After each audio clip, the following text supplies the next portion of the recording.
4 o'clock, the ad hoc committee now taking a short 20-minute comfort break. Well, good afternoon to you. You're now watching SA Today. That was Police Minister Senzo Mchunu.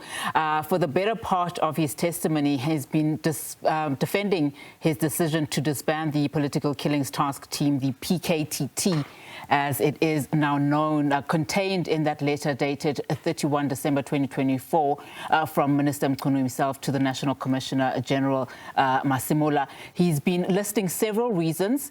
He's essentially arguing, just very briefly, just to go through some of the things that he's already spoken about, arguing that all task teams operate on defined mandates with clear start and end dates. Disbanding such teams is standard practice, he says, once goals are achieved or reassessed. Essentially, the minister there explaining that because the PKTT was not on the police new organogram, given that this was a task team and not a unit, it meant one needed to be careful of funding it indefinitely. So budgeting and the optimization thereof, he says, was also a factor in his decision. The other was looking at other provinces like violence in the Cape Flats, which also demanded equal attention, he says, and not just focusing on one province like KwaZulu-Natal, which was inequitable. He's also framed his actions as nationally pragmatic and ethically driven and not politically motivated. All right, so let's bring in our guest now to just unpack this further. We've roped in acting head of Department of Safety and Security Management at the Tshwane University of Technology, Professor Kholofelo Rakubu. Prof, thank you so much for your time and, of course, your patience. Let's talk then about just some of the testimony we've heard. I mean, give us a sense of what you make of the minister's testimony so far. He has defended, as you've heard, why the task team needed to be disbanded immediately. He's listed several reasons, one being the new organizational organogram that did not factor in task teams. Rather, it had a national picture in mind and was not just focused on one province. Does the reallocation argument, citing even-handedness across provinces, justify disbanding a task team addressing targeted political killings, do you think? I don't think so. A very worrisome testimony today, because we are now taken back to the first day of the testimonies by General Mkhwanazi. We are taken back to the constitutional power struggles and constitutional misinterpretation, particularly Section 206 and 207, which are very particular with regard to the responsibilities of the minister and responsibilities of the provincial commissioner or national commissioner. Now, Provincial Commissioner and National Commissioner derives their powers to decide on the structure, your numerical strength, and establishment of station and units. Now, Mchunu has showed lack of understanding of this legal framework, since he openly and boldly speaks about participating in a structure or a meeting with the exclusion of a provincial commissioner. That should be nullified. Participation in that structure or taking decision wherein a national provincial commissioner or provincial commissioner is excluded, that should not, the minutes or the decision taken should not even taken into consideration, because Section 11 contains powers of the national commissioner. Then Section 12, subsection 2B, gives powers to the provincial commissioner to act accordingly, to take provincial decision in consultation with the national commissioner. Now, he then went to focus on the narrow scope of the political task team. That is not a reason enough, because the political task team scope was narrow by design. Now, you cannot come in and say when something has been designed in that context and utilize that nature to say it is narrow, it is unjustifiable. It was developed to be narrow by design. Yeah. Now, your predecessor received a particular report, which I'm still interested in the scientific rigor and the methodology utilized and the nature of evaluation of this work study, who commissioned it? Is it an administrative review or political review? For us to then be given reasons that are centered around that study. Who reviewed it? Where are those findings that academics can utilize to analyze, to assess, to verify? Because today, those findings are utilized to justify a particular reason. And now, outdated finding of 2019 cannot inform a decision in 2024. Reason being what? Crime evolves on a daily basis. Was there a scientific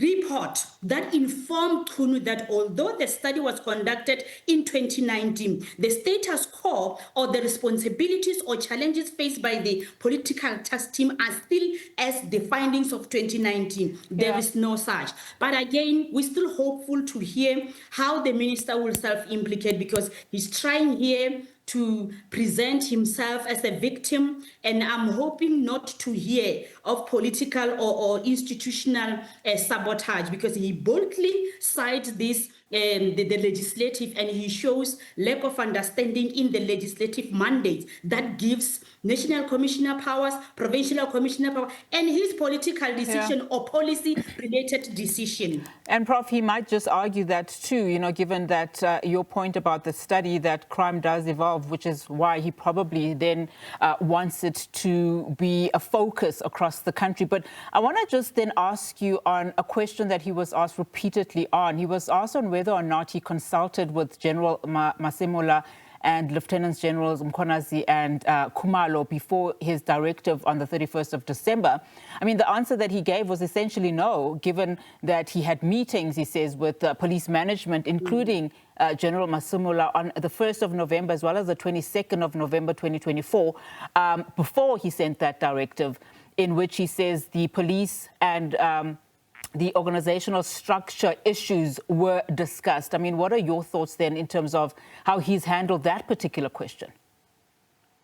He did not answer that question. He said there were focused day, there were meetings, and some of the aspect might have been discussed. That is why we take him to the constitutional mandates, because if he understood that, there would not have been any discussions around PKTT or any discussions around issues that involve KwaZulu-Natal or without the head in the KwaZulu-Natal.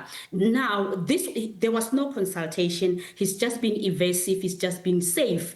And remember, he now moving to shifting the focus to a procedural aspect, to say there was a meeting and something might have been discussed there. That cannot be a reason enough to suggest a disbandment, not to suggest, to order, because that was an order, to order that. And again, we're still interested if indeed there was a report, a scientific report that clearly focused on PKTT, because this work study also touched on gang violence and whatnot, right? A generic research study, but now it is manipulated to make sense in this context.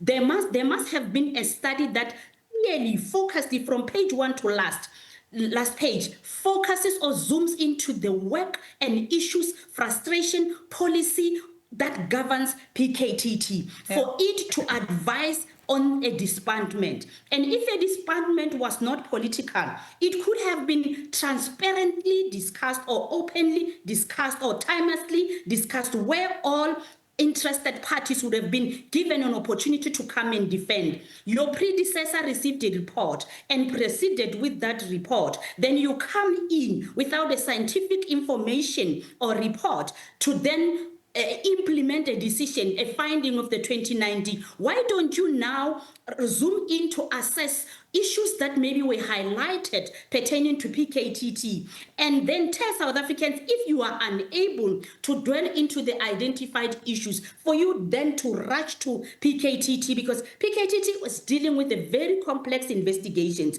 Then what were the implications of that directive? You compromised investigations, you frustrated investigations, and someone somewhere got away with murder because of that decision that was taken to catch leadership of guard or responsible officers of guard, because you understand the complicity. So it looked rushed, it sounded rushed and haphazard. Yeah, and I mean, one also gets a sense, of course, that in terms of him framing his actions, he says that they were not politically motivated. The framing suggesting, of course, that this was nationally pragmatism and also just ethically driven.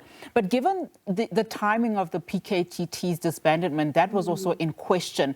And, you know, just a subsequent relief among those under investigation.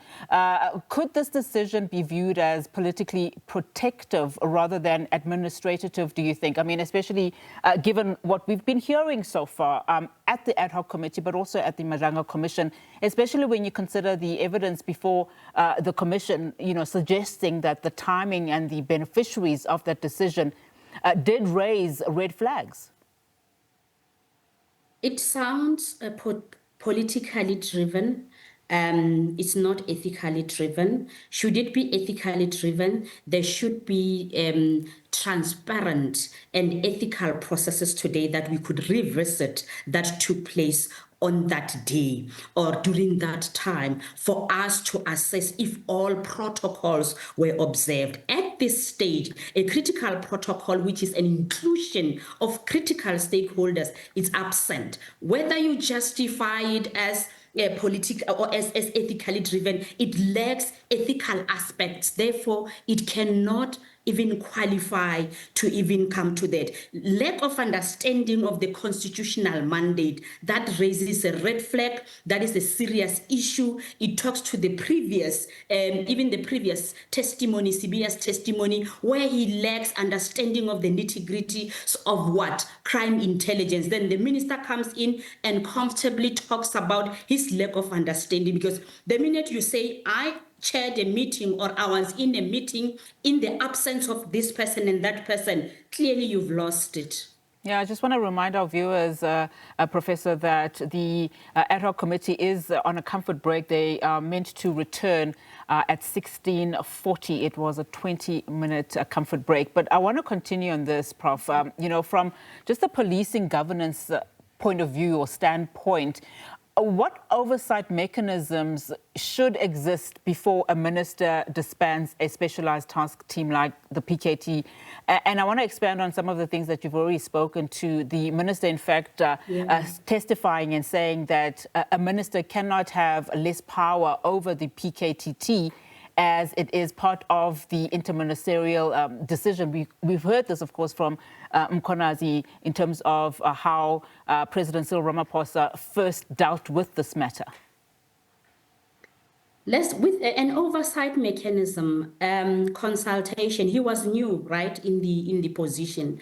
Consult first, get the necessary stakeholders to update you, review evidence, check the issues. For example, what the budget and what are the current issues in the PKTT that is hindering effective prosecution or convictions or arrest. Then I understand the work study. It is necessary. It is still necessary, but it must be rigorously done. It must follow all the protocols of a work study, a research study, for it to come out to advise accordingly. Now, you need background on the PKTT and the powers that be. Now, where are you as KZN or PKTT? How far are you? And we understand that this PKTT even became interprovincial because it had to even go and assist with the Fort Hare matter and whatnot. That shows that there was at least progress. It cannot be 100% because of these other issues that we're hearing today that talks to prosecution, investigation, lack of resources here and there. Now, what are internal issues that, because some dockets are still, they have been there for quite some time. What are issues that you're facing? How can I assist Working with those that are on the ground will assist you have a better understanding, and a predecessor's information will assist you as the new minister to understand where this is going. But when now you come to push a political agenda, you are likely to even ignore your predecessor's finding. He received a report, he did not act on it, he pushed for progress and procession. You come in, you halt without thorough information, consultation, background, right? Analytic perspective of the issues, pertinent issues that are affecting the whole process. As the leadership, what is it difficult for you to prosecute here? How can I assist? How do we restructure? How can we also assist the investigation team? Which techniques, internal techniques, or even international techniques do you need to be in place for us to succeed? How many dockets still hanging? How many prosecution? How many convictions? No convictions, what are the issues? Yeah. Then at least the minister will be very, very informed, and the minister will have an opportunity as well to be schooled on the constitutional powers that be, because he would be reminded you cannot take an operational decision, your powers ends here. You are supposed to do A up to F, it ends there. We will visit you when necessary. But because of the political mandate or political infiltration, you come in and take haphazard decision, you frustrated prosecution, you frustrated further investigation, you caused all this smoke. But let's wait and see, and if the politicians will have powers to press harder for consistency and accountability, whether the political biasness, we're interested in the mother party as to how they are going to pose questions and how is going to even attempt to answer those questions. Yeah. We're hoping that some of the parliamentarians are listening today to take note of this boldness around constitutional misunderstanding or misinterpretation. I have no doubt that they are listening. In fact, one of them made mention of the fact that they probably will be most of the night. So some of the MPs are trickling in, but I want to ask you this question. And I mean, we know that Minister Mchunu has a list of explanations and reasons that he is giving the ad hoc committee. In fact, he says he's got another 20 minutes or so to go through those explanations in terms of his decision to disband the PKTT. One of the reasons that he gave was that he consistently receives information from members of the public or interested parties. He made mention of a letter or inputs that he's received from Mary de Haas, a name that has repeatedly made itself known during the ad hoc committee, but also at the Madlanga Commission, and also Patricia Mashele, who raised their concerns around the PKTT, citing this as one of the reasons why he had to look into it and write that letter on the 31st of December. Of course, he was pressed if he did, in fact, look at the credentials of Mary de Haas as well as Patricia Mashele. And he says that that's why he roped, I think, the IGA to profile her. What do you make around, just some of the reasoning, and perhaps that one to be specific? So me as a professor, if I write an email to the minister or WhatsApp to the minister, does that even qualify? Because if he goes to verify me, he will find my publications here and there. The fact that I'm a professor does not mean I clearly understand the issues around operations or operational matters. If now there was that whistleblowing, if I were to term it, then constitute a sitting, proper sitting, wherein all can be investigated, wherein all can be analyzed. That is not justifiable to say, because I received this from a person that sounds or look credible. That is not enough to even tap into that space where now you go for disbandment. You then go back to you, because you must always have an interest of your men and women in blue. Then why did you not provide an opportunity for those men and women in blue in the ground with the existing evidence to suggest at least verification of facts and also analyze if indeed that is true? But You needed a thorough process. If now they advised you on that, that is not enough for you. I am saying professors can also get it wrong, and they do. They might even miss the point on operational issues or policing issues as well. A minister has advisors, and advisors should know better. That is not enough. Look at where we are today. Was that even necessary? I'm not deleting whatever they advised on, but the process, to even mention it here, you are undermining South Africans as a minister. You can't be mentioning that somebody phoned me, I don't ignore people. You should understand the intelligence around criminals. Criminals will even WhatsApp you, and you're going to take their issues into consideration. 10 criminals can sit and WhatsApp you same time. So as a minister, are you going to say, and professors included amongst those criminals, are you going to say now whatever they're saying then amas? Because as I Google, I find Kholofelo Rakubu to have published and appeared here and there. That is not justifiable. And I mean, as the members of parliament continue to trickle in, and it's about to continue, what would you like? I mean, you've mentioned some of the questions that you would like members to press him on, but essentially he will be testifying for a number of days, we understand. It could be as far back as a Tuesday, in fact.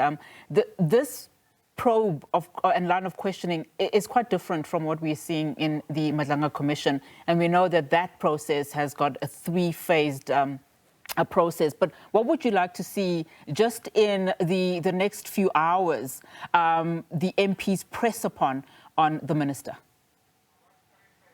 Issues around consultation and background processes, decision-making, issues around relations, because I think today's they were a bit careful around. I'm sure we have not arrived at the relations with controversial figures, and again his understanding of consultation. But basically, my questions will be centered around constitutional mandate. Well, Prof, let's because see. It starts there. Yeah, let's see if we will get a sense of that happening. But I want to take our viewers back to the ad hoc committee now. It looks like they are about to start. In fact, I see that the chair is seated. But just to essentially recap there, of course, that was Professor Kholofelo Rakubu. She is the acting head of Department of Safety and Security Management at the Tshwane University of Technology.